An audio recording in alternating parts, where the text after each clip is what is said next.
लोकसंख्या या धड्याच्या पुढच्या विभागामध्ये आता आपण प्रवेश करतो. चला तर आता इथं काही चित्र आपल्याला दिसत आहेत बघा, आकृत्या दिसत आहेत. लोकसंख्येची रचना आणि लिंग गुणोत्तर. आता लिंग गुणोत्तर पहिलं आहे ब्राझील आणि लिंग गुणोत्तर आहे दुसरं भारत. तर आता आपले काही विद्यार्थी मित्र आहेत ते आपल्याला प्रश्न विचारतायत की हे आलेख काय दर्शवतात. त्याच्यानंतर हे आलेख ब्राझील आणि भारत यांचे लिंग गुणोत्तर दर्शवतात.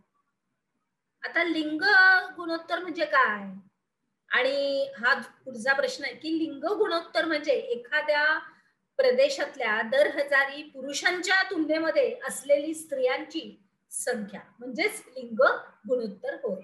बरोबर आहे.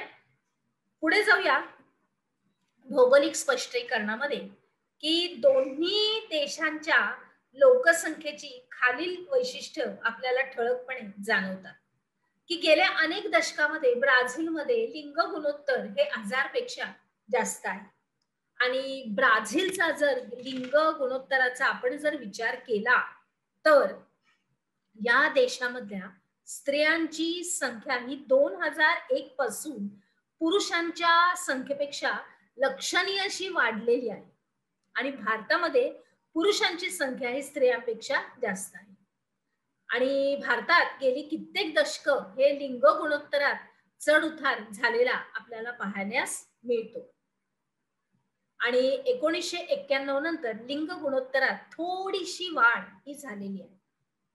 आणि एक जर आपल्या ह्याच्यावरून आपले एक फीत आहे त्याच्यावरून ते बोलतायत विद्यार्थी की वरील आलेखावरून असं लक्षात आलं की ब्राझीलमध्ये स्त्रियांचं प्रमाण हे पुरुषांपेक्षा नेहमीच जास्त राहिलं आहे आणि भारतामध्ये हे प्रमाण नेहमीच कमी राहिलं आहे.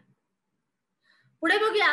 हे नेहमी लक्षात ठेवा या फितीमध्ये मुलगी वाचवा आणि मुलगी शिकवा या विचाराची आपल्याला आपल्या देशाला नितांत आवश्यकता ही आहे. बघा मुलीचं त्याच्यामध्ये चित्र पण दिलेलं आहे. पुढे जाऊया. आता वय आणि लिंग मनोरा ब्राझील आणि भारत दोघांचा आहे 2016-2016.